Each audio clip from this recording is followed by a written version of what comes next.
Vamos a empezar, Juan Fernando, con la tercera parte del curso, que como habíamos hablado antes, ya tiene que ver con la parte de estado sólido como tal. En este caso, entonces, vamos a considerar todo lo que es la estructura de lo que cuando formamos un sólido a partir de átomos y moléculas, y vamos a estudiar cómo es ese enlace, los diferentes enlaces que hay, vamos a estudiar las propiedades que tienen esos sólidos dependiendo de las moléculas que se enlazan allí. Vamos a hablar de propiedades eléctricas y magnéticas en el caso específico. Y vamos a hablar, a partir de ese desarrollo que vamos a hacer de los materiales, vamos a hablar de los metales, de los aislantes y de los semiconductores. Y ya vamos a ver cómo se relaciona eso con la estructura electrónica del sólido como tal. Entonces, básicamente vamos a dividir esta parte del curso, esta última parte, en estudiar cómo es la estructura de los sólidos a partir de un conjunto de moléculas o átomos. Después vamos a ver cómo podemos estudiar sus propiedades y al final vamos a ver algunas aplicaciones, que es allí donde aparece digamos, tu trabajo final, tu exposición, que va a estar entonces enmarcada en las aplicaciones que tienen estos materiales en el área de tu interés, en la ingeniería, ¿cierto? Sí. Yo te voy a dar un derrotero de temas, aunque no es una camisa de fuerza. Si vos tenés un tema interesante que querés trabajar a partir de las herramientas que hemos aprendido en este curso, bienvenido, me lo propones y lo trabajamos. ¿Listo? Ajá. Pero lo importante es que sea, digamos, una aplicación a lo que, digamos, en el futuro te puedes encontrar directamente en tu carrera. ¿Listo? Porque ya sabes que este curso, digamos, es ya un curso que te da herramientas para poder estudiar las aplicaciones un poco más avanzadas que hay en la época. Digamos, tecnológicamente hablando, ya la mecánica cuántica es algo que se aplica profundamente, y digamos que este curso te va a dar las herramientas básicas para poder emprender una lectura de algún artículo relacionado con un tema práctico en tu disciplina. Listo, esa es la idea principal que me parece a mí que hay que rescatar en toda esta parte de este curso. Primero, lo conceptual. Segundo, digamos, hay unas herramientas matemáticas. Y tercero, pero no menos importante, es la aplicación que tiene en tu carrera como tal. Bien, Sí. entonces vamos a empezar hoy, Juan Fernando, con un panorama general de lo que vamos a ver. Vamos a dejar un conjuntico de tareas para la próxima reunión y así nos vamos yendo como hemos venido trabajando. Proponemos el quiz y vamos a ir desarrollando entonces el tema de la exposición, dejando claro la fecha, más o menos la próxima semana cuadramos eso, y vamos también a terminar el tema pues para el tercer examen. Bien, Sí. bueno, entonces vamos a empezar con esta parte. Te voy a mostrar acá en el computador qué podemos hacer. Listo. Cuando lo quiera quitar, aquí. Bien, entonces, Juan Fernando, vamos a empezar digamos, un vistazo general de lo que es la estructura cristalina, que es a partir de allí donde vamos a empezar a estudiar el estado sólido como tal. Ya aquí estamos metidos en la parte de estado sólido y vamos a estudiar entonces cómo se forma esa estructura y además qué características debe tener esos átomos que tenemos ahí para que formen ciertas estructuras específicas. Entonces, lo primero, vamos a hablar de un sólido cristalino, a diferencia de un sólido amorfo. ¿Qué quiere decir eso? Un sólido cristalino va a formar una estructura periódica, es decir, va a ser un arreglo de átomos que van a formar una estructura periódica y regular, y eso nos va a dar pie para hablar de un sólido que tiene una estructura geométrica con una simetría específica. Esa parte de la simetría va a ser fundamental para digamos, estudiar las propiedades que tienen los materiales. Bien, entonces como ejemplos, digamos, cotidianos tenemos el cuarzo, el diamante, la pirita, el silicio, que es un material que vamos a ver más adelante como semiconductor, que digamos tiene una aplicación muy importante a la hora de estudiar las celdas solares, y el grafito, pues como por ejemplo, ¿cierto? Entonces lo primero que vamos a pensar es un sólido cristalino como una estructura regular de átomos o moléculas. Bien. Bueno, entonces este ordenamiento periódico va a depender de qué. Entonces, primero, ¿cómo se forman ese ordenamiento? Ese sólido está formado ¿por qué? Por átomos, o por iones, o por moléculas. Entonces, ese arreglo va a depender de la naturaleza de los enlaces que lo provocan. Entonces, más adelante, ahorita, en un ratico, podemos hablar un poquito de lo que son los enlaces, los diferentes enlaces que hay allí. Y además de su intensidad, porque de eso va a depender entonces cómo se arreglan estos átomos. Vamos a estudiar las condiciones de cristalización, es decir, cuáles son las condiciones óptimas para que ese conjunto de átomos específico forme una estructura regular y además estable. Porque vos no puedes garantizar que si tenés un conjunto de átomos, cualquier conjunto, vas a poder obtener una estructura cristalina o un sólido cristalino. Eso no es tan fácil, ¿cierto? Va a depender de ciertas condiciones y entonces esas condiciones son las que entran allí en juego para poder, digamos, formar un compuesto específico con ciertas aplicaciones. De ahí se trata, digamos, toda esa parte de la ciencia de los materiales, estudiar cómo, de qué manera y qué elementos específicos, qué materiales específicos pueden formar estructuras estables con propiedades físicas específicas. Entonces vamos a tener materiales que responden de una manera a la presencia de la luz, materiales que responden, digamos, de alguna manera a una excitación térmica, materiales que responden magnéticamente si aplicamos un campo magnético externo. Todo eso es la aplicación que tiene esta parte. Discos duros, celdas solares. ¿Te acuerdas del efecto fotoeléctrico? Sí. Esa parte también es de aplicación, porque cuando llegaba la luz o la onda electromagnética al metal, ¿qué pasaba? Se generaba una corriente. Entonces esa corriente se puede utilizar para, digamos, hacer funcionar otro dispositivo electrónico. Entonces toda esta parte es lo que tiene que ver con ese material específico que tiene esa propiedad física específica, pero que ese material no se forma así de buenas a primeras, sino que hay detrás de eso toda una física y toda una química especial. ¿Qué más? Vamos a tener en cuenta las interacciones entre los constituyentes del sólido, es decir, las interacciones entre los átomos. ¿Por qué? Porque vos sabés que los átomos están constituidos de electrones. Sí. Y entonces cuando vos vas a formar un sólido, esos electrones, esos átomos van a estar muy junticos. Si están muy juntos, esos electrones van a interactuar de acuerdo a las fuerzas eléctricas que ellos generen. En principio se puede modelar como fuerzas coulombianas, es decir, fuerzas de Coulomb. Seguramente ya viste fuerzas de Coulomb en campo, ¿cierto?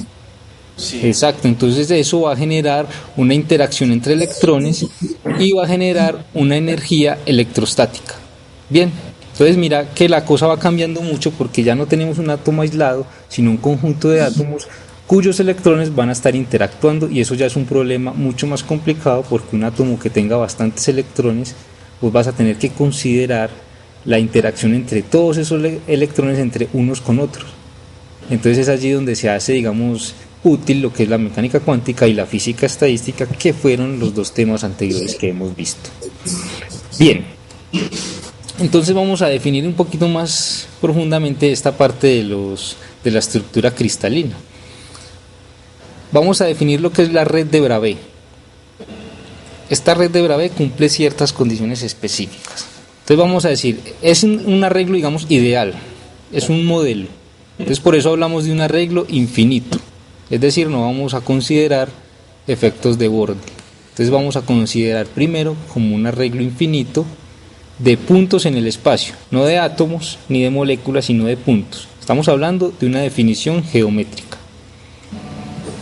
Entonces, ¿qué pasa en esta red de Bravais? Cada punto de esa red va a tener los mismos vecinos, cada puntico. Es decir, si vos estás ahí sentado en el salón, en ese punto vos podrías tener, si tuvieras más compañeros, podrías tener otros compañeros al lado y te ibas moviendo así entre puesto y puesto, y siempre podrías tener, digamos, si tienes 4 compañeros al lado, uno en cada, a la derecha, uno a la izquierda, uno al frente y otro detrás. Esa es tu vecindad. esos son los vecinos que te rodean. Si vos te mueves en cada puesto del salón, debes garantizar que a cada puesto del salón le correspondan esos 4 vecinos. Uno adelante, uno atrás, uno al lado izquierdo y el otro al lado derecho. Para poder decir que esa red que formas ahí, geométrica, con los puestos del salón, es una red de Bravais. ¿Listo? Sí. Entonces deberes garantizar la misma vecindad, los mismos vecinos. Bien, también tenemos que matemáticamente la red de Bravais la puedes describir con un vector. Este vector va a ser muy importante porque cuando vos definís la red y estamos hablando de un arreglo infinito de puntos, nosotros nos queremos mover por ese arreglo infinito de puntos. Entonces, si queremos ir de un punto a otro, simplemente tenemos que de alguna manera propagar esa estructura a partir de 3 vectores fundamentales que los vamos a llamar vectores de la red. Esos vectores de la red son los que tenemos ahí como A1, A2 y A3. Mira que esto es, digamos, una estructura que tiene como cubitos achatados, ¿cierto? Sí. Entonces, a partir de esos 3 vectores, mira que ese A1 tiene una dirección específica, A2 y A3 son ¿qué? Son 3 vectores mutuamente perpendiculares. ¿Sí lo alcanzas a ver? ¿Cuál? ¿La verde o la...? La azul. La azul, sí. La azul tiene 3 vectores, A1, A2 y A3. Esos 3 vectores son mutuamente perpendiculares. Sí. Con esas 3 direcciones que me definen esos 3 vectores, yo me puedo mover paralelo al eje X, al eje Y y al eje Z si se quiere, y me puedo mover así por todos los puntos del espacio a partir de este vector que tenemos ahí, R mayúscula. Ese R mayúscula, dependiendo de esos números N1, N2 y N3, me va a llevar a un punto de la red. Sí. ¿Sí? Es decir, si yo estoy parado en un punto de la red de Bravais y quiero ir a otro punto específico, simplemente debo encontrar cuáles son los valores para N1, N2 y N3 que me lleven a partir de los 3 vectores fundamentales que yo defino a ese punto como tal. Por eso estos 3 vectores son tan importantes a la hora de describir la estructura cristalina de un sólido como tal, porque estos 3 vectores me van a dar la posibilidad de ir y visitar cualquier punto de la red cristalina. Y esto va a tener que ver con la simetría de la red como tal. Bien, entonces ¿qué pasa? Mira que nosotros ahí podemos estar propagando esa celdita azul que tenemos ahí por todo el espacio. Entonces formamos un conjunto de celditas, ¿cierto? Un conjunto de cajitas. Cada cajita entonces está digamos definida por los 3 vectores A1, A2 y A3. Algo característico es que estos 3 vectores no tienen una identificación única. Mira que por ejemplo la cajita verde que tenemos al lado también podría generar esta misma estructura, pero solo a partir de 2 vectores. El que tenemos ahí oblicuo y el otro que es paralelo, digamos, a A1. Es decir, nosotros podríamos generar la misma estructura definiendo diferentes vectores fundamentales, diferentes vectores de la red. Sí. Bien, entonces no es una escogencia única, pero sí vamos a ver más adelante que esta celda que definimos ahí, ya sea la azulita o la verdecita, van a tener que cumplir ciertas condiciones. Bien, ahora el volumen de la celda de la red está dado pues por la relación que vemos en geometría vectorial. ¿Te acuerdas? Que cuando definíamos el producto punto con el producto cruz, lo que teníamos siempre una interpretación geométrica de esa expresión era el volumen, ¿cierto? De un paralelepípedo. Entonces el volumen de la celda que definimos con los 3 vectores de red está dado por esa expresión conocida pues desde antes. Ese volumen va a ser importante porque más adelante vamos a definir algo que es la celda primitiva. ¿Qué pasa con la celda primitiva? Esa celda primitiva va a ser entonces la celda con el menor volumen. Nosotros acá tenemos 2 celdas específicas, la azulita y la verde, ¿cierto? Sí. Entonces, ¿Cómo vamos a definir entonces ya, digamos, si los tres vectores pueden ser escogidos, no son únicos, entonces cómo nos vamos a poner de acuerdo para estudiar un sólido? Entonces de esta manera vamos a definir lo que es la celda primitiva y va a ser entonces la celda con el mínimo volumen posible. La celda que me genere la misma red de Bravais, pero con el mínimo volumen posible. Entonces mira, por ejemplo, que tenemos un conjunto de celdas primitivas, todas, digamos, con el mismo volumen específicamente. Pero hay una celda, la azulita, ¿si la reconoces? Sí. La azulita tiene un volumen mayor. Esa celda azulita también me podría generar otra estructura, una red de Bravais como tal. Pero ¿qué pasa? Que esa estructura no tiene el mínimo volumen posible que podemos generar ahí con ese conjunto de puntos. Entonces lo que nosotros necesitamos para definir la celda primitiva es garantizar que esa celda tiene el mínimo volumen de acuerdo a los puntos que generan la red de Bravais. ¿Por qué? Porque a partir de esa celda primitiva vos ya la propagas por todo el espacio y así generas la red de Bravais como tal, es decir, un conjunto infinito de puntos en el espacio, pero a partir de una estructura geométrica específica. En este caso, en el plano, podemos tener, digamos, como un cuadradito medio ladeado, ¿cierto? Sí.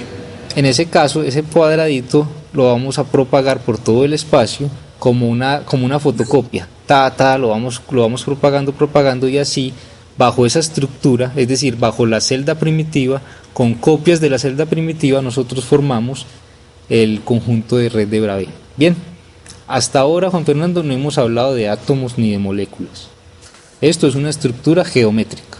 Bien, esos punticos negros no son átomos, son puntos geométricos.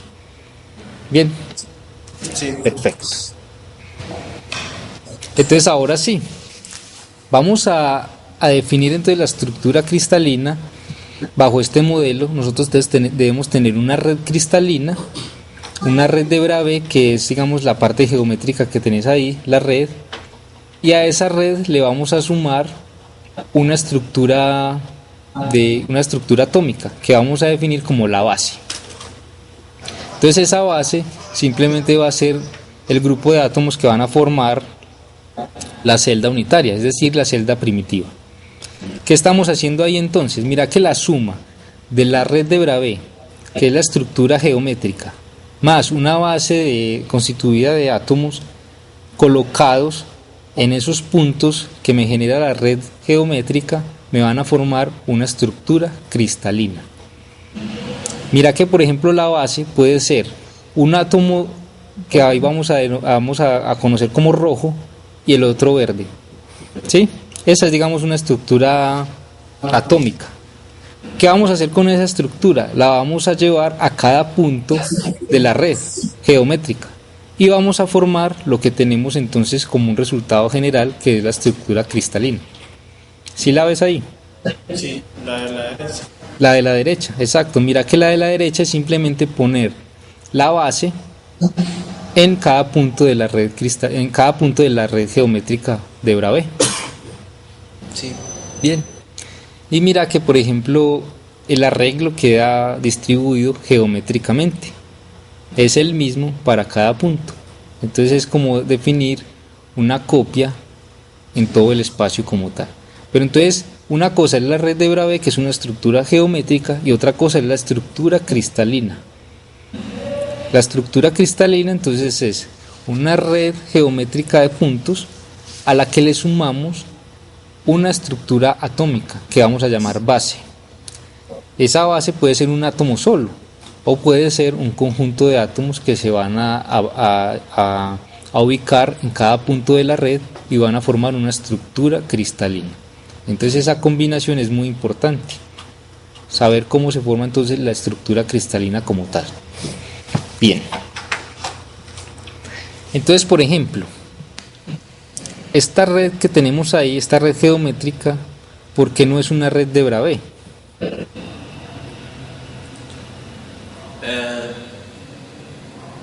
¿Te acuerdas del ejemplo de tus compañeros? ¿Qué pasaría acá, por ejemplo, con algún punto? ¿Cuál es la condición específica que debe cumplir una red geométrica para que sea red de Bravais? Que sus vecinos, sí se dice así, ¿no? Que los que deben permanecer iguales, ¿Sus qué? sus vecinos o sus... Exacto, sus vecinos. Entonces, si vos te parás en uno de los punticos rojos, vas a ver que tiene cierta vecindad, cierto conjunto de punticos rojos en alguna parte. Tiene uno al frente y uno como, digamos, a los lados. Pero si vos te parás en el que le sigue, en el inmediatamente posterior, tiene los otros dos punticos rojos ya en la otra dirección. Sí. Entonces, si vos te paras en otro puntico rojo y a ese no le corresponde, digamos, la misma vecindad, si los otros punticos rojos que lo deben rodear están, digamos, en otra parte o, digamos, en otra posición ligeramente distinta a la del otro punto rojo, entonces no puedes garantizar que esa red sea de Bravais.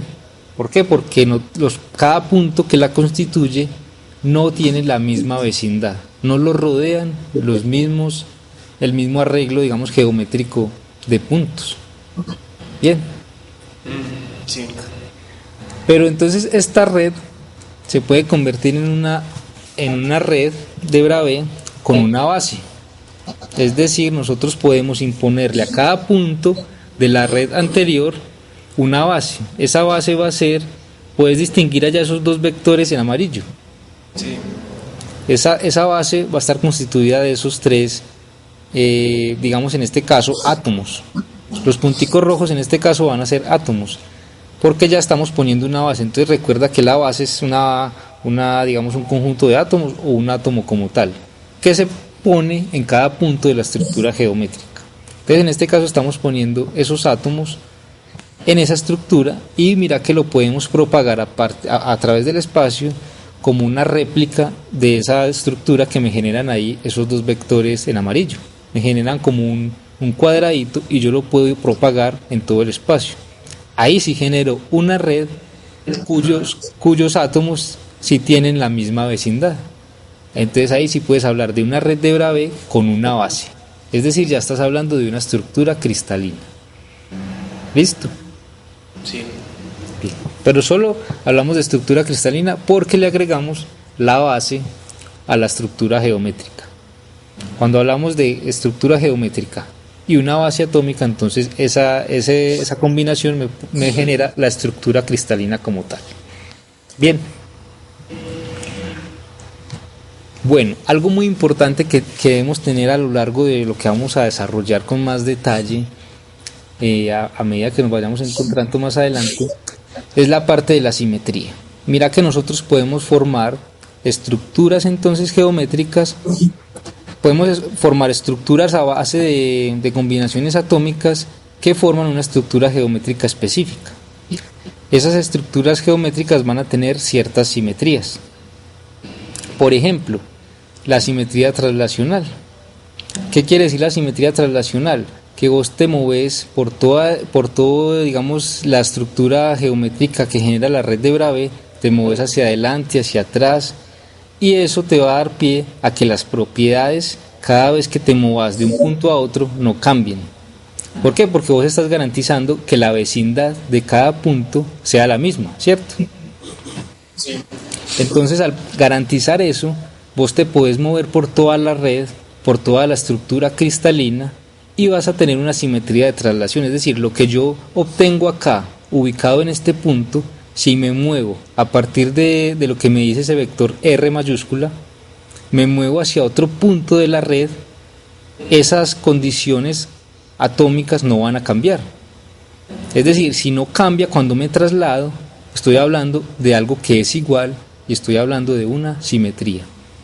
En este caso estoy hablando de la simetría de la traslación. Es lo mismo que hablábamos, que vos seguramente estudiaste antes en mecánica, cuando te dicen, por ejemplo, que las leyes de conservación, como la energía, el momento lineal y el momento angular, se conservan debido a que hay una simetría específica. Por ejemplo, la conservación del momento lineal es debido a la simetría de traslación. Digamos que la conservación de la energía es debido a la simetría que hay en realizar un experimento en un tiempo específico y realizar el mismo experimento en un tiempo específico posterior. El resultado no debe ser diferente, ¿cierto? Entonces es a partir de allí, de ciertas simetrías, donde la física tiene su mayor aplicación. La idea de simetría, Juan Fernando, en física es lo que, digamos, subyace a todas las teorías como tal. Por eso es tan importante, por lo menos acá en estado sólido se hace latente esa idea de simetría.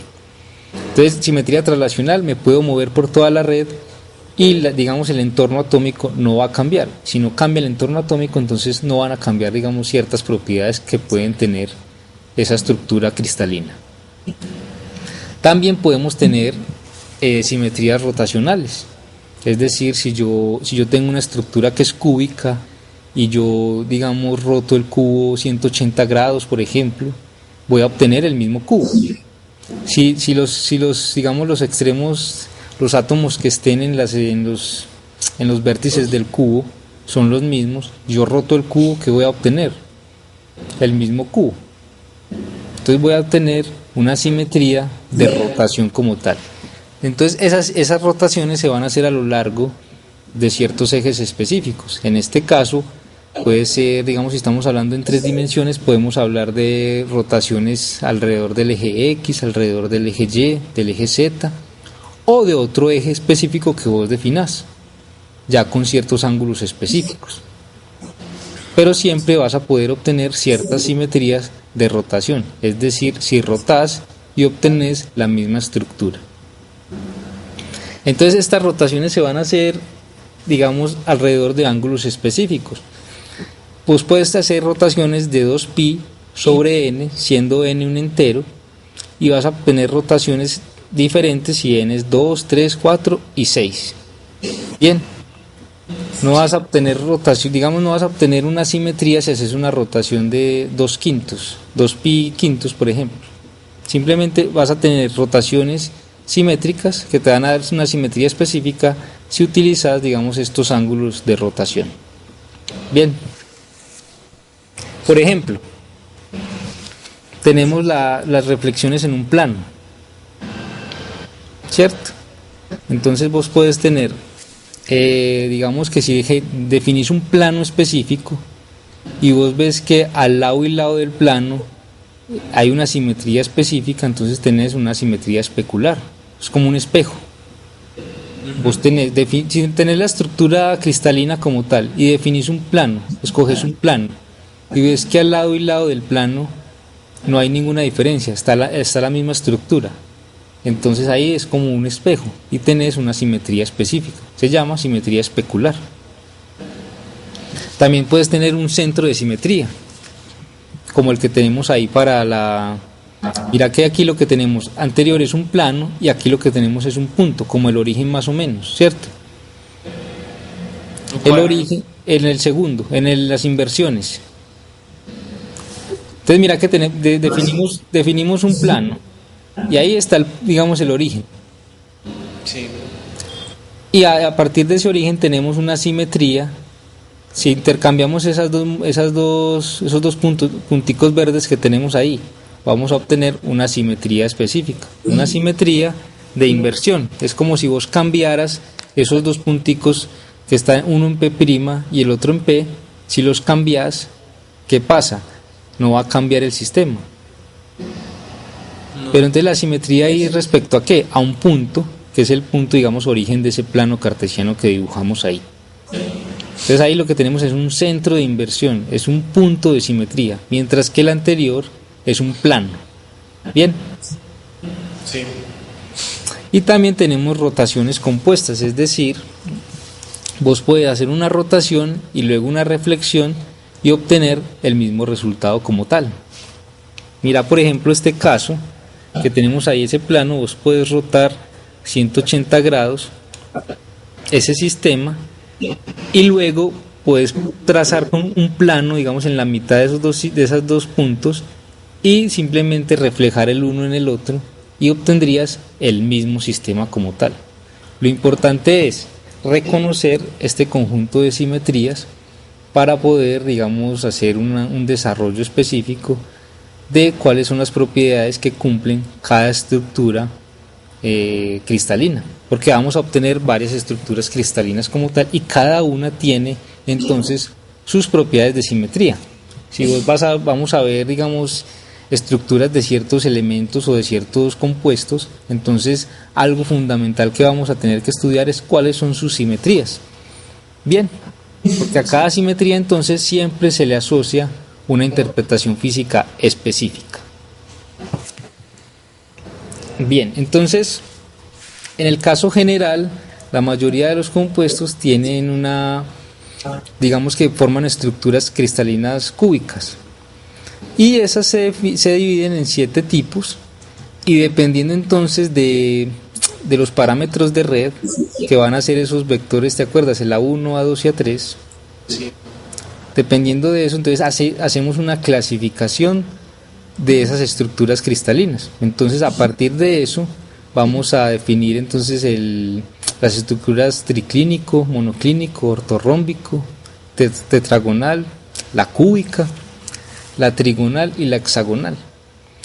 Entonces son 7 que, digamos, sus subdivisiones van a formar 14 redes de Bravais que tienen ciertas simetrías específicas bajo ciertas condiciones de sus parámetros de red y ciertos ángulos que vamos a definir ahí mismo. Bien, entonces esto como general, o sea, sé que es mucha información y que es, digamos, una geometría que no se ve ahí como tal, pero lo que yo quiero es que tengas como un panorama general de lo que estamos tratando de estudiar.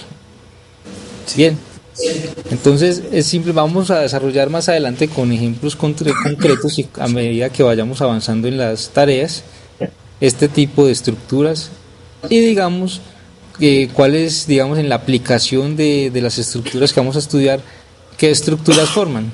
Entonces, si vamos a estudiar semiconductores con ciertas aplicaciones, entonces cuál es la estructura cristalina que forman, si es un arreglo triclínico, si es monoclínico, si es ortorrómbico, entonces qué pasa si es ortorrómbico, cuál de esas 4 son posibles.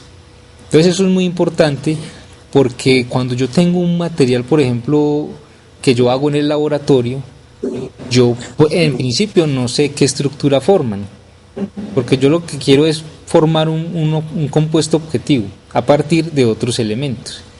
Yo quiero, dependiendo de lo que he estudiado, quiero que ese compuesto tenga unas propiedades específicas, propiedades eléctricas, magnéticas, las que yo esté buscando. Entonces yo quisiera yo sé que la estructura que más, digamos, que me va a garantizar un comportamiento eléctrico, digamos, va a ser una ortorrómbica. Entonces yo tengo que saber si ese material que obtuve en el laboratorio tiene esa estructura cristalina. Entonces es ahí donde viene la tarea para la próxima reunión. Entonces, ¿qué vas a hacer? Vas a investigar cómo puedo estudiar la estructura cristalina de un compuesto o de un material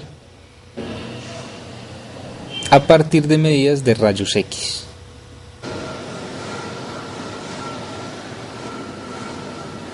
Entonces vas a hacer una investigación de cómo se puede lograr esto, digamos, cuál es la física que está implementada ahí.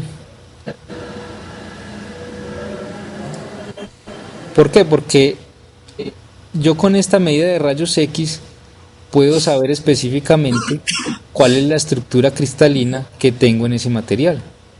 Y eso es lo más bonito de este cuento, que podemos traer lo que estudiamos antes, que eran los rayos X y todo eso, como una herramienta para estudiar algo específico.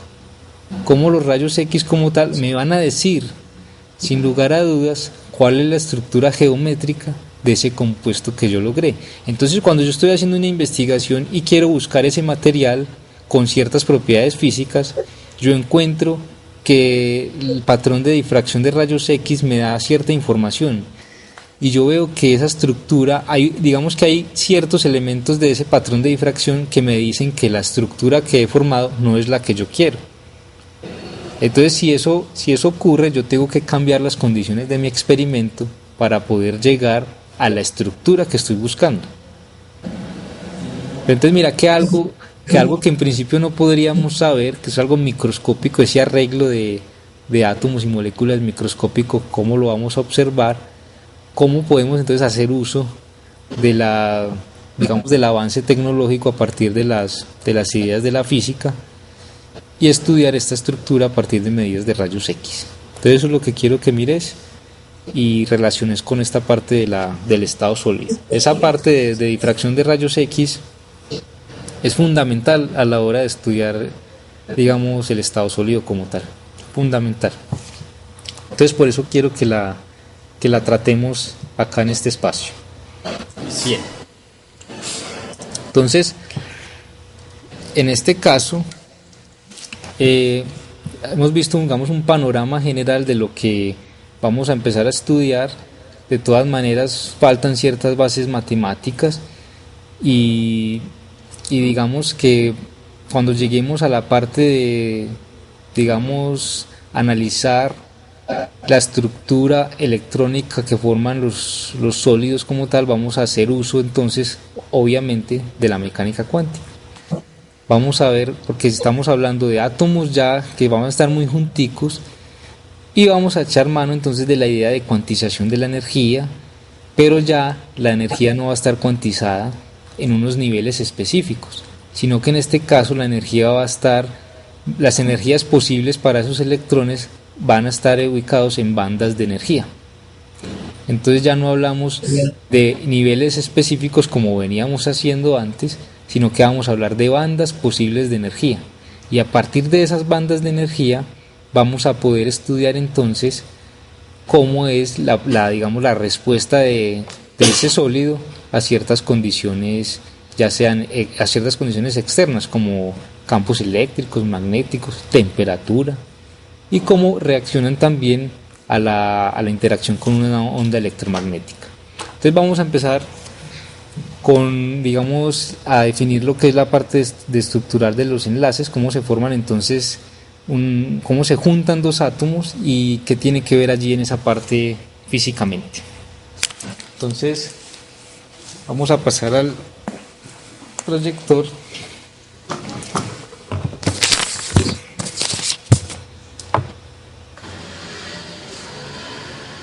Y vamos a empezar con los enlaces químicos.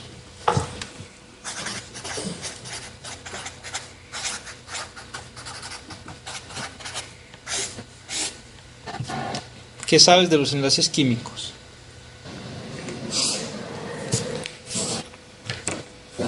Ay, no me acuerdo de eso.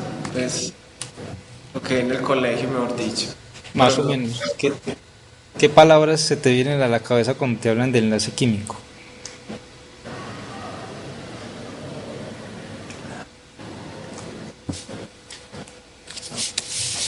En este momento no. Palabras no. No. Bueno, Sí, entonces mucho eso. vamos a recordar esa parte y a relacionarlo entonces con lo que estamos estudiando. Entonces, nosotros sabemos que si tenemos un conjunto de átomos, a partir de ellos vamos a poder formar ¿qué? Moléculas, ¿cierto? Sí. Este arreglo, este conjunto de átomos que generan un conjunto de moléculas como tal, con esto vamos a poder estudiar las propiedades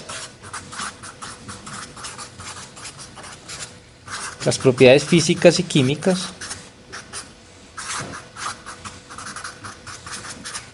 de estas moléculas. Entonces, ¿eso de qué va a depender? Va a depender de cómo se arreglan ese conjunto de átomos para formar una molécula. Mira que estamos yendo de cómo primero formamos moléculas a partir de átomos y luego vamos a ver cómo formamos un sólido, un conjunto ya, digamos, más grande de moléculas, de átomos o de iones como tal. Entonces estas propiedades que estamos acá estudiando, que vamos a estudiar, dependen entonces de cómo es el arreglo estructural de los átomos.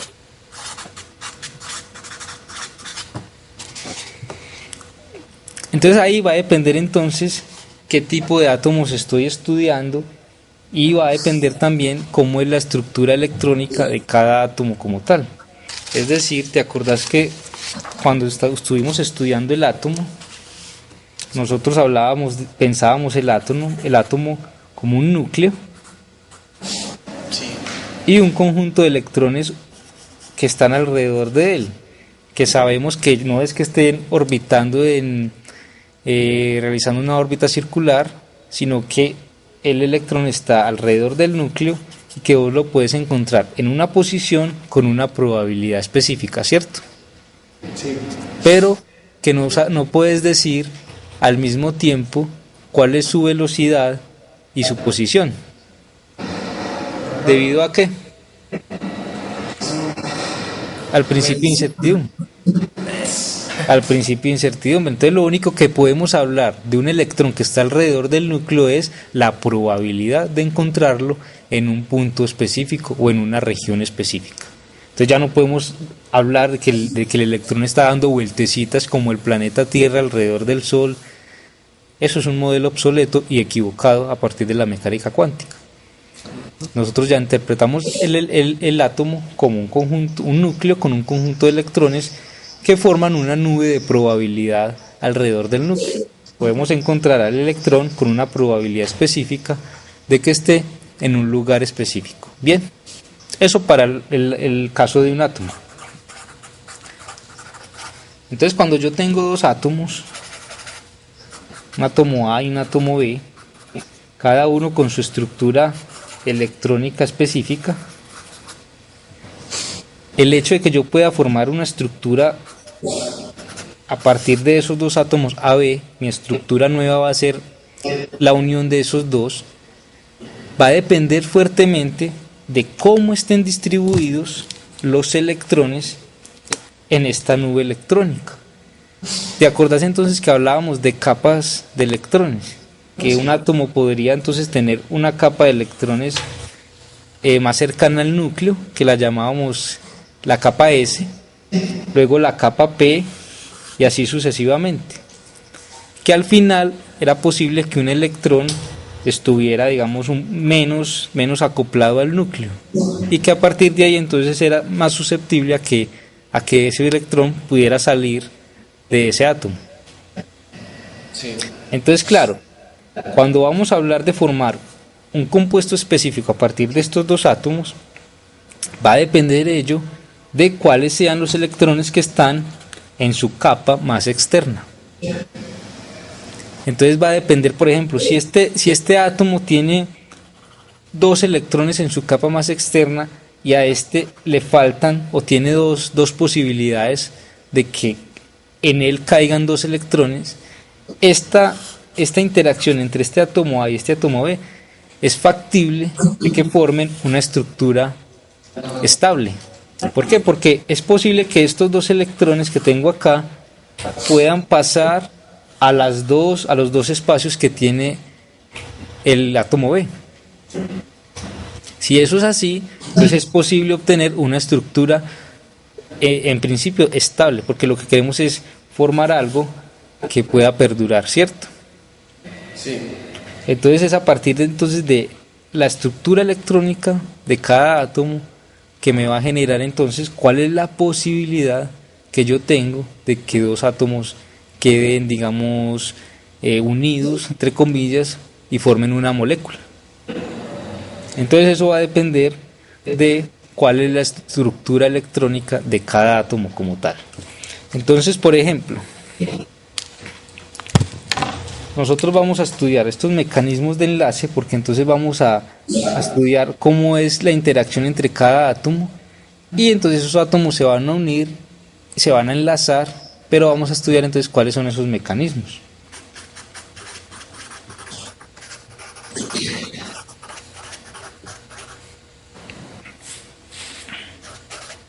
Esos mecanismos de enlace. Entonces, ¿te acordás más o menos de la energía potencial?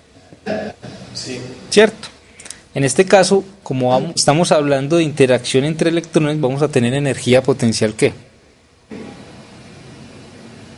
¿Entre qué? Porque nosotros podemos hablar de la energía potencial que hay entre la Tierra y el Sol. Esa energía potencial se llama energía potencial gravitacional si estamos estudiando eso con la teoría newtoniana. Entonces Aquí tenemos dos cargas o conjunto de cargas, entonces esa energía es ¿qué? potencial, diferencia de potencial, ¿o qué huele? Es de energía potencial eléctrica, ¿cierto? Que va a tener que ver con la diferencia de potencial. Pero acá no estamos, digamos, interesados en este momento en la diferencia de potencial, sino en la energía electrostática que hay entre un conjunto de cargas. Bien, entonces yo tengo, por ejemplo, dos átomos muy separados el uno del otro. Entonces yo puedo decir que la fuerza eléctrica entre ellos es aproximadamente 0. Ajá. Y de esta manera puedo decir que la energía asociada a la interacción entre esos dos átomos va a ser 0, porque no están interactuando entre sí, ¿cierto? A medida entonces que yo traiga estos dos átomos y estén mucho más cerca los unos de los otros, sus estructuras electrónicas van a estar más cerca. Y entonces es ahí donde se hacen latentes las interacciones eléctricas entre las cargas que constituyen cada átomo. Entonces, en esta región, cuando ya tenemos los átomos muy cercanos, vamos a tener efectos de repulsión y de atracción. Atracción eléctrica y repulsión eléctrica. Entonces, como ya están interactuando estos dos átomos o están interactuando su conjunto de cargas, a esa interacción le vamos a asociar entonces una energía. Esa es la energía potencial eléctrica que hay entre esos dos átomos como tal. Y para estudiar, digamos, el caso de átomos en específico, nosotros vamos a relacionar esa energía potencial de esta manera.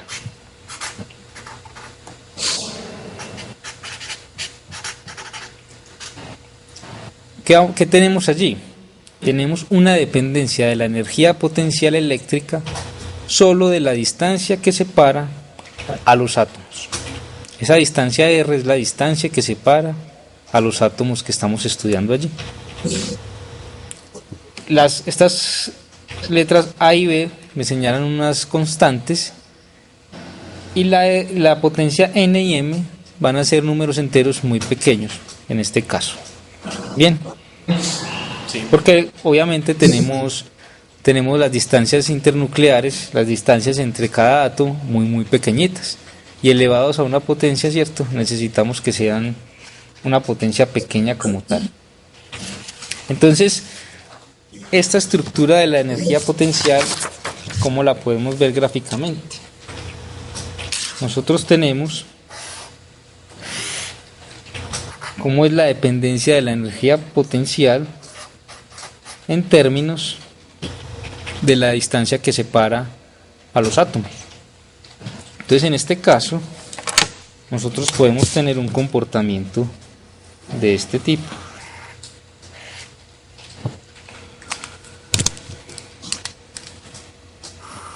Y entonces aquí hay varias interpretaciones que hay que hacer. Primero, en este caso, cuando estamos por esta región de distancias pequeñas, lo que vamos a tener es un comportamiento que está marcado por este término, por el de 1 sobre R a la M. Es decir, una repulsión.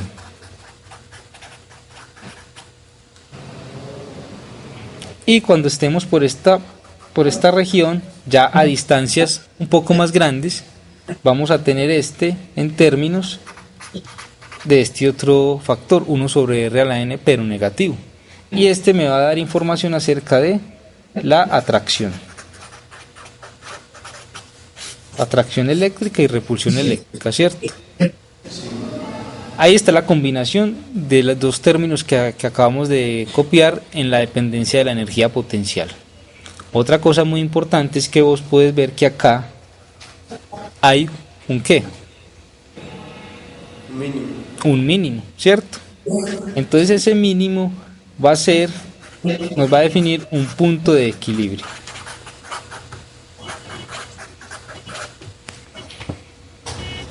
Ese punto de equilibrio me va a definir entonces, en este eje que tenemos acá, una energía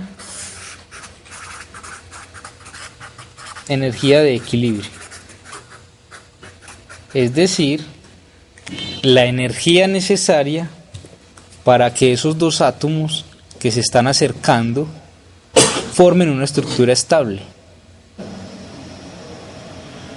Bien, esa es la interpretación física de este mínimo que tenemos acá en la energía potencial. Cuando llegamos a este valor de la energía, vemos cuál es la energía necesaria para que esos dos átomos formen una estructura estable. Cuando ya esa energía disminuye, digamos, vamos hacia el eje de la energía positivo, ya la parte de la atracción vuelve a ganar y ya digamos que la estructura se me empieza a deformar otra vez. Acá gana el factor de la repulsión y aquí el factor de la atracción, pero hay un punto de equilibrio y hay entonces, por consiguiente, una distancia R de equilibrio, que es esta que tenemos acá.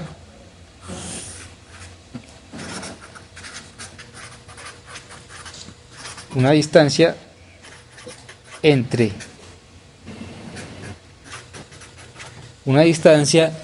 los átomos que va a garantizar que ellos no se sigan, que las cargas que los constituyen no se sigan repeliendo ni atrayendo, sino que queden ahí en equilibrio eléctrico.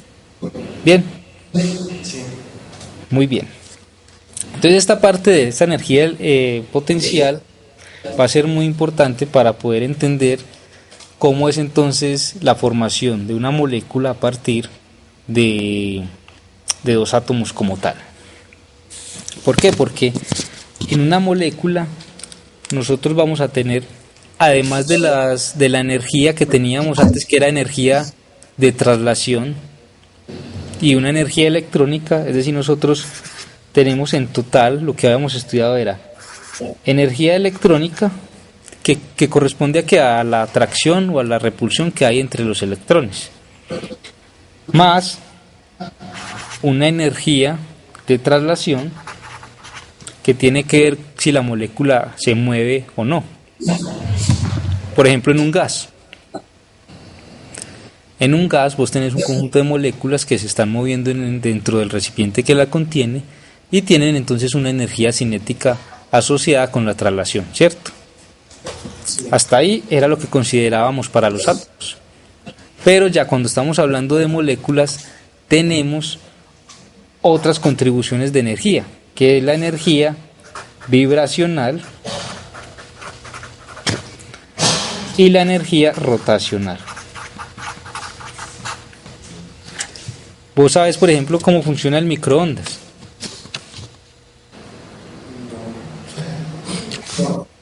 Cuando vos calentas algo en el horno de microondas, ¿qué es lo que se calienta? Pues supuestamente hace vibrar las partículas de lo que se va a calentar. Más que todo, específicamente, las ondas de microondas tienen una frecuencia específica que coincide con una de las frecuencias vibracionales de las moléculas de agua que hacen parte del alimento que vos tenés ahí. Entonces ese alimento que vos tenés ahí tiene agua, ¿cierto? Moléculas de agua. Y las ondas de microondas tienen una frecuencia aproximada a ese valor de la energía vibracional. Es decir, que cuando las ondas de microondas interactúan con las moléculas de agua, hay resonancia. ¿Por qué? Porque tenés una igualdad de frecuencias. Entonces, al haber resonancia, vos vas a hacer que esas moléculas empiecen a rotar y ya por procesos de fricción y de todo, entonces ya hay una digamos, una transformación de energía en forma de calor. Y eso hace que los alimentos entonces aumenten de temperatura. Pero ese caso, entonces mira que ya lo podemos estudiar a partir de moléculas. Antes no, porque hablábamos de energía electrónica y energía de traslación. Cuando ya consideramos una molécula, podemos decir que esa molécula puede rotar y puede vibrar, ¿cierto? Con cierta frecuencia. Entonces, al tener estas otras contribuciones de la energía, podemos explicar ese tipo de comportamientos, como es el comportamiento del horno de microondas. Esto va a ser muy importante a la hora de estudiar entonces cómo es la energía de cada sólido, porque vamos a tener que estudiar cómo es la energía de las moléculas. Pero ya tenemos dos factores adicionales, que es la vibración y la rotación. Bien, muy bien. Entonces seguramente habrás escuchado, leído anteriormente de los enlaces, los tipos de enlace. ¿No te acordás de los tipos de enlace? Tengo como, no sé. ¿Te acordás del enlace iónico, covalente? Por lo menos que algo de eso alguna vez leíste. Sí, yo he visto. Entonces, eso es lo que vamos a, digamos, a utilizar acá para poder estudiar cómo se van formando ese tipo de estructuras. Entonces vamos a empezar por el enlace de mayor intensidad, que es el enlace iónico.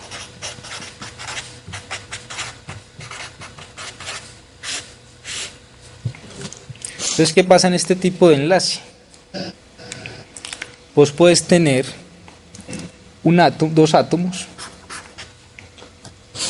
con cierta estructura geométrica, con cierta estructura electrónica alrededor del núcleo. Sí. Y tenés este otro con ciertas distribuciones de la probabilidad de encontrar al electrón en alguno de esos lugares. ¿Qué pasa? Que cómo vamos a formar entonces una estructura AB. Vamos a decir entonces que estos dos átomos se van a enlazar. Pero ¿cómo se van a enlazar? Entonces, como toda unión, alguien tiene que dar algo y el otro tiene que recibir, ¿cierto? Como cualquier unión. Entonces, este átomo A y este átomo B van a, digamos, a compartir ciertas cosas que ellos tienen. Entonces, este átomo A tiene un electrón por allá solito en la capa más externa. Un electrón que él estaría dispuesto a regalarle a otro átomo. Y a este átomo le hace falta un electrón. Entonces, ¿qué pasa? Cuando esto sucede y estos dos átomos, dependiendo de la energía que acabamos de ver, de la energía de equilibrio y todo eso, interactúan y forman esta estructura AB final, va a depender, entonces van a quedar enlazados por medio de un enlace iónico si este electrón que tiene el átomo A pasa a ser del átomo B. Entonces en el enlace iónico se da cuando un átomo recibe un electrón de otro átomo como tal. Bien. Entonces, de esta manera podemos decir más generalmente. Dos átomos se combinan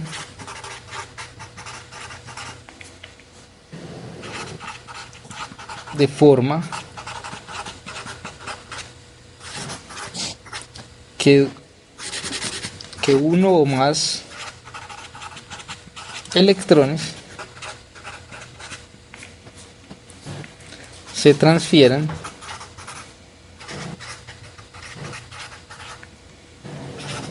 de un átomo al otro.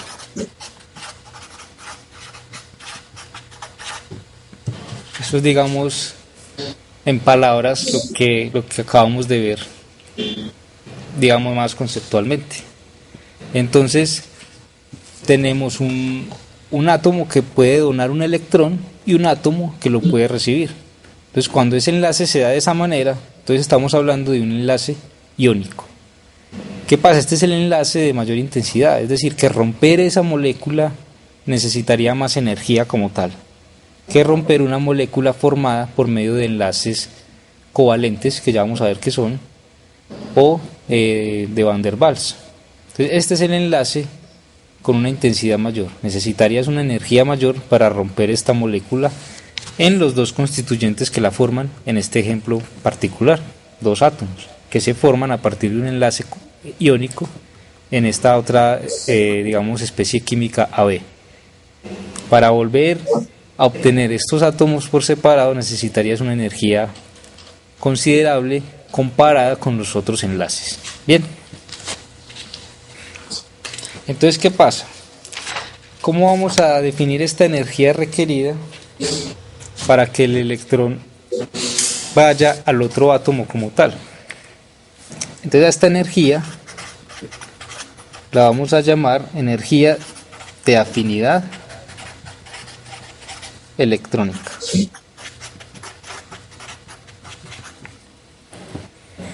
Entonces es la energía que se necesita para que un electrón de este átomo A vaya al átomo B. Porque vos de alguna manera necesitas que esa transferencia del electrón requiere un gasto. Nada es gratis en la naturaleza. Recuerda que siempre hay un gasto de la energía. Entonces el hecho de que ese electrón se vaya es como si el átomo A mandara al electrón de vacaciones, entonces le tiene que dar platica. Entonces se tiene que quedar con menos platica, o sea, con menos energía. Tiene que liberar energía para que ese electrón pueda irse al átomo B, ¿cierto? Pero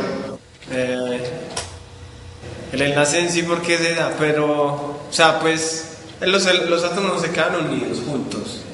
Forman una estructura, claro, lo que es la molécula. Pero el enlace es como el electrón, o sea, Exacto, o sea, lo que hace que esos átomos formen esa estructura y formen una estructura estable, es decir, que se mantenga, que no se rompa. Quiere decir, es ese electrón, ese enlace iónico, el que hace que esos átomos, cuando estén cerca, puedan formar una estructura específica. sí. Quedan, digamos, enlazados por el hecho de que un átomo le dio uno de sus electrones al otro átomo como tal. ¿Qué tiene que ver eso? Eso tiene que ver, por supuesto, con la interacción electrostática.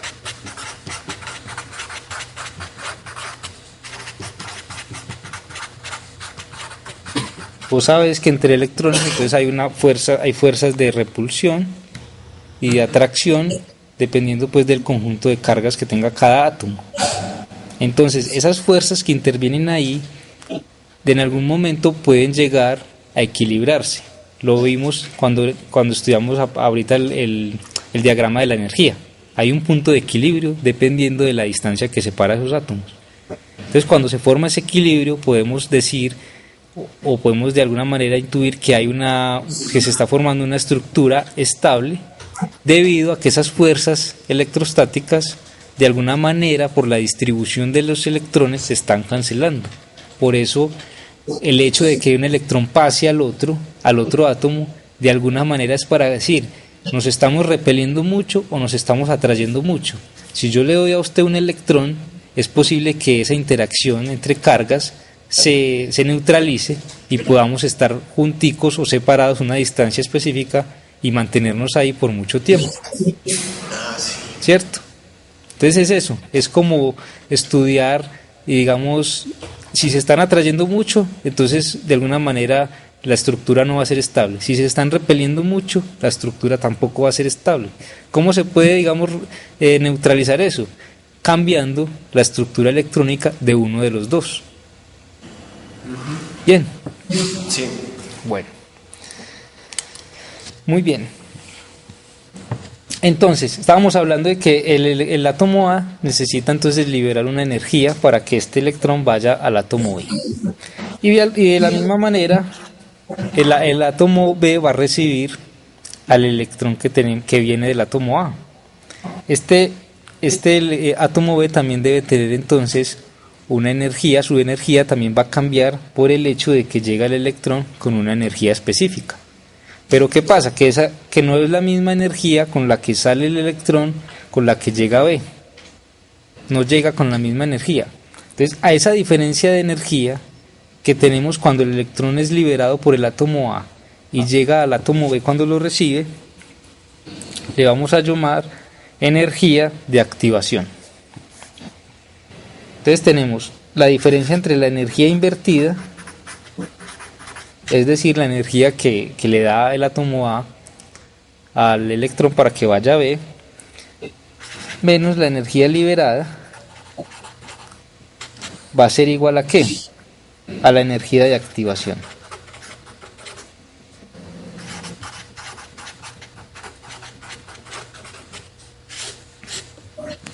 Porque a partir de ahí entonces se puede empezar a formar la estructura de la molécula, solo a partir de que se cumplan esas condiciones específicas. Bien, ¿alguna duda hasta ahí? No. Entonces, aquí estamos viendo, digamos, cómo podemos empezar a estudiar cómo se van uniendo esos conjunto de átomos, porque si ahorita definimos una estructura cristalina como un conjunto de átomos, esos átomos se deben unir de alguna manera. Y esa unión requiere unas energías específicas, requiere unas distancias específicas. Entonces es por eso que estamos empezando a estudiar este tipo de enlaces. Más adelante, cuando vos ya hagas ciertas investigaciones, entonces ya vamos a poder conversar un poco más entre los dos de estos temas. Entonces vamos a seguir con el enlace covalente.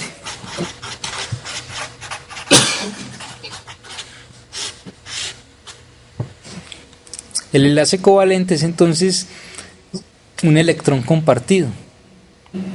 Es decir, no es que un átomo gane un electrón del otro, sino que simplemente van a compartir un electrón como tal. Entonces yo tengo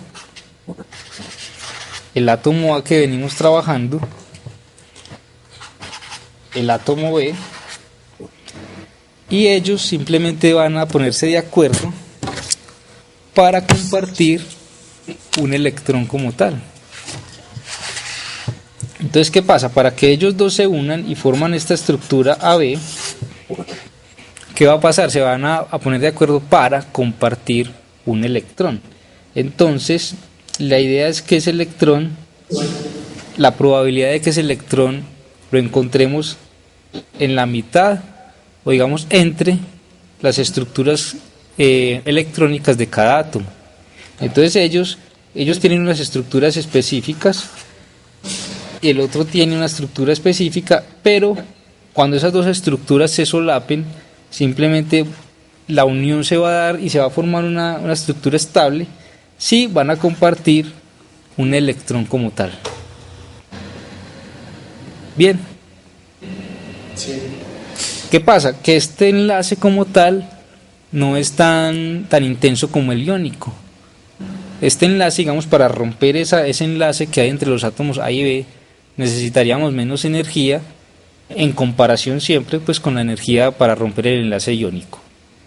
¿Qué pasa? El enlace covalente también tiene, lo vamos a ver, tiene ciertas propiedades. Cuando estudiamos las propiedades eléctricas, si tenemos un sólido covalente, ese sólido covalente le vamos a asociar pocas propiedades eléctricas. Va a responder, digamos, pobremente a la electricidad por tener un conjunto de elementos enlazados covalentemente, mientras que un enlace iónico favorece las propiedades de conducción eléctrica. Entonces es importante por eso tener claro esta parte de los enlaces, de cómo se van formando las moléculas, porque eso lo vamos a relacionar entonces con las propiedades. Y al fin y al cabo, pues las propiedades es lo que nos da la aplicación, ¿cierto? Sí. Entonces, simplemente para que vayas teniendo en cuenta y para que sepas para dónde vamos, es eso. Dependiendo de los enlaces, vamos a tener ciertas respuestas de esos materiales. Bien. Entonces vamos a decirlo en palabras. Entonces tenemos el enlace covalente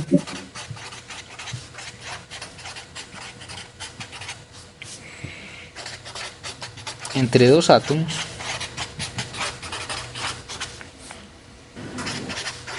es aquel en que los electrones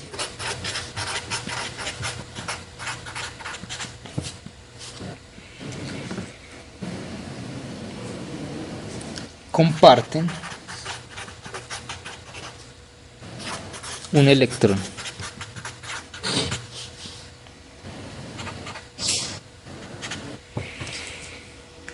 Entonces eso es lo que estamos diciendo en palabras, lo que estamos hablando en términos de la física como tal. A partir de este enlace covalente, nosotros vamos a hacer un análisis de las funciones de onda. Porque acordate que nosotros en el tema pasado describimos las funciones de onda para los electrones. Y definimos que eran funciones de onda antisimétricas. ¿Para que cumplieran qué? El principio de exclusión de Pauli, ¿cierto? Entonces, esto lo vamos a estudiar más adelante con las funciones de onda como tal. Para ir terminando, vamos a estudiar lo que es el enlace de Van der Waals.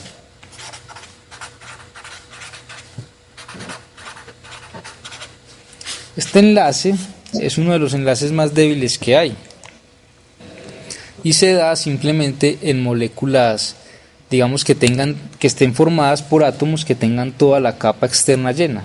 Es decir, si nosotros tenemos este átomo, él tiene en su capa más externa llena de electrones, o sea, no le caben más electrones en esa capa, o sea, que no le sobra ningún electrón ni le hace falta nada, él puede solito, es decir, no le hace falta nada a ese átomo A. Y también tenemos un átomo B que está en las mismas condiciones, tiene todas sus capas, su capa más externa llena de electrones, no le hace falta ninguno y no le sobra ninguno, es decir, no quiere compartir con el otro y tampoco quiere recibir, es decir, que no se va a formar un enlace iónico ni covalente. Sin embargo, entonces acá uno podría decir, no va a haber forma de que se forme una estructura a partir de estos dos átomos. Es por ejemplo lo que pasa en los gases nobles. Los gases nobles todos tienen una capa de electrones llena y no quieren entonces compartir electrones con otro elemento, por ejemplo el argón. Cuando uno hace experimentos y no quiere, por ejemplo, que su material se le oxide, es decir, que interactúe con el oxígeno, entonces vos simplemente metes un gas de argón y como el gas de argón es un gas que no quiere compartir con nadie nada, entonces vos vas a garantizar que el experimento que estás haciendo no va a interactuar con el argón y no va a formar ninguna estructura específica con ese gas. Mientras que si metes oxígeno, el oxígeno sí estaría dispuesto a compartir electrones y todo eso, y eso es lo que forma un óxido. Por el hecho de compartir, de que un material comparta, digamos, electrones, interactúe con el oxígeno, y de ahí sale otra cosa. Pero si vos no querés que un material se te oxide, en el sentido de que interactúe con el oxígeno, entonces le metes un gas inerte, un gas tipo argón. Pero entonces, ¿qué pasa? Que si yo empiezo a disminuir la temperatura,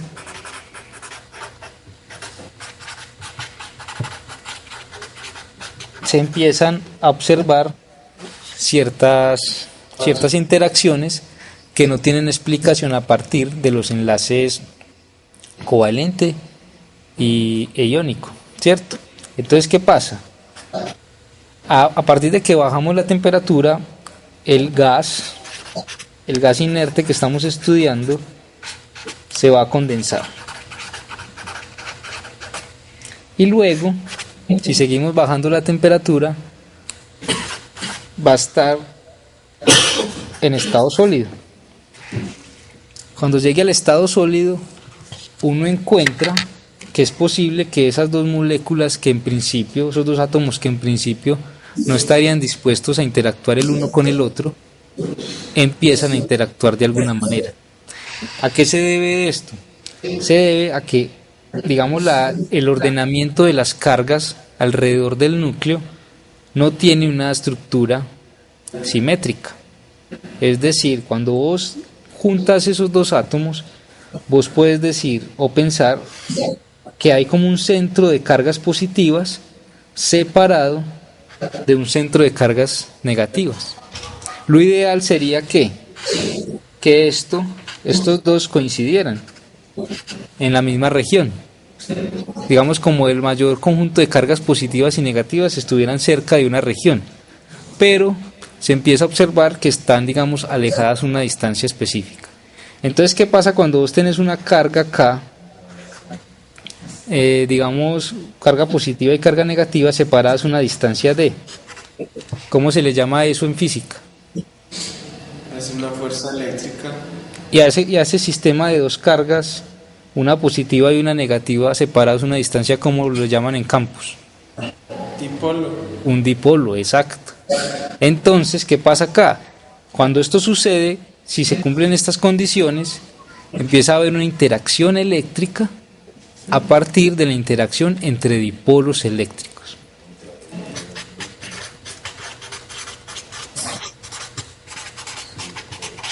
Entonces tenemos una interacción entre dipolos. Y a esa interacción entonces se le conoce como la interacción o el enlace de Van der Waals a la interacción dipolar. Es una interacción mucho más débil, pero que también se da en la naturaleza. Bien, para complementar la tarea, vas entonces a consultar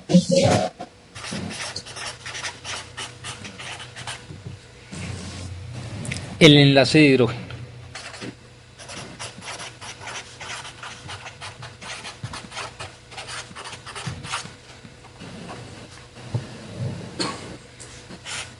Y esto lo vas a complementar entonces con digamos, acá vas a hacer una descripción así, digamos, esquemática de lo que hemos hecho hoy con los enlaces iónico covalente y de Van der Waals. Y lo vas a complementar entonces con la tarea de la difracción de rayos X para hallar la estructura cristalina.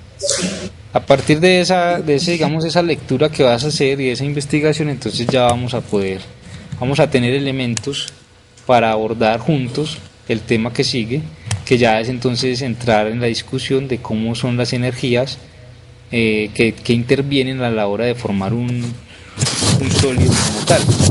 Y a partir de allí vamos a poder entonces ya entrarnos a las propiedades eléctricas de cada material. Entonces, en general, vamos a utilizar esta parte de los enlaces simplemente para estudiar cómo está formado el sólido y de ahí sacar ciertas propiedades físicas. Lo más importante que vamos a utilizar es las propiedades de simetría, y también vamos a estudiar entonces las aplicaciones, como te venía diciendo, a partir de lo que aprendamos entonces en esta última parte del curso, pero utilizando como herramienta lo que estudiamos en temas pasados. ¿Tienes alguna pregunta? Pero los enlaces esos, el enlace covalente siempre es entre un electrón, ¿no? Bueno, no es cierto, ¿no?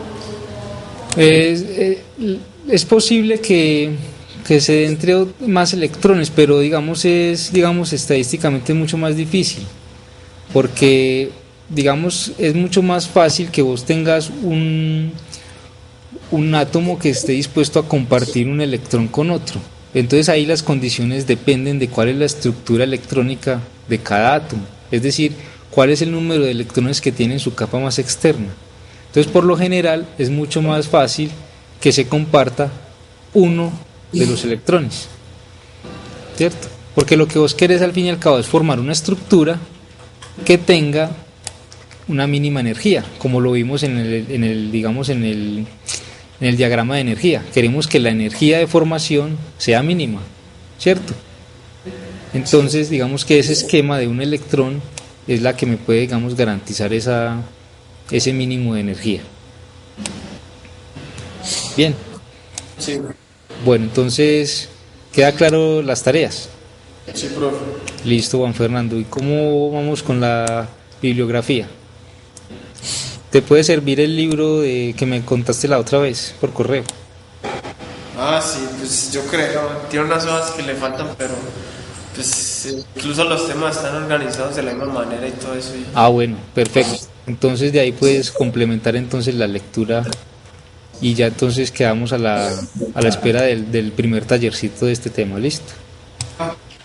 Listo, Juan Fernando. Entonces, que te vaya muy bien y cualquier cosa me escribes a la plataforma o para pedir con una pregunta o me pedís una cita para que nos veamos. ¿Listo? Listo. Listo, Juan Fernando. Que estés muy bien. Está bien, profe. Hasta luego.